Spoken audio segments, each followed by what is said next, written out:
Hello everyone welcome back to my mini blog.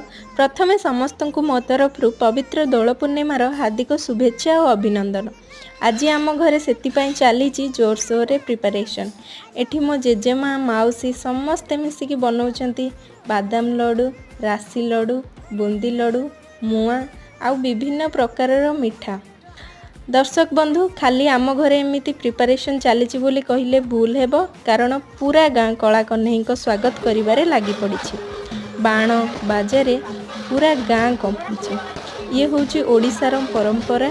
जगा जेमिति रथयात्रा रे भक्तों को देखा करने को बड़दाण्ड को ओह्लई आसती, कला कन्हई आज सेमिति भक्तों को देखा करने को आसुचंती। घर घर बुली से भक्त मान को देखा करुचंती। हौ देखंतु एठी आम गाँ मंदिर रे दोल बेदी रे ठाकुर बसी गाँ गाँ बुलिबे। आज हेतिकी।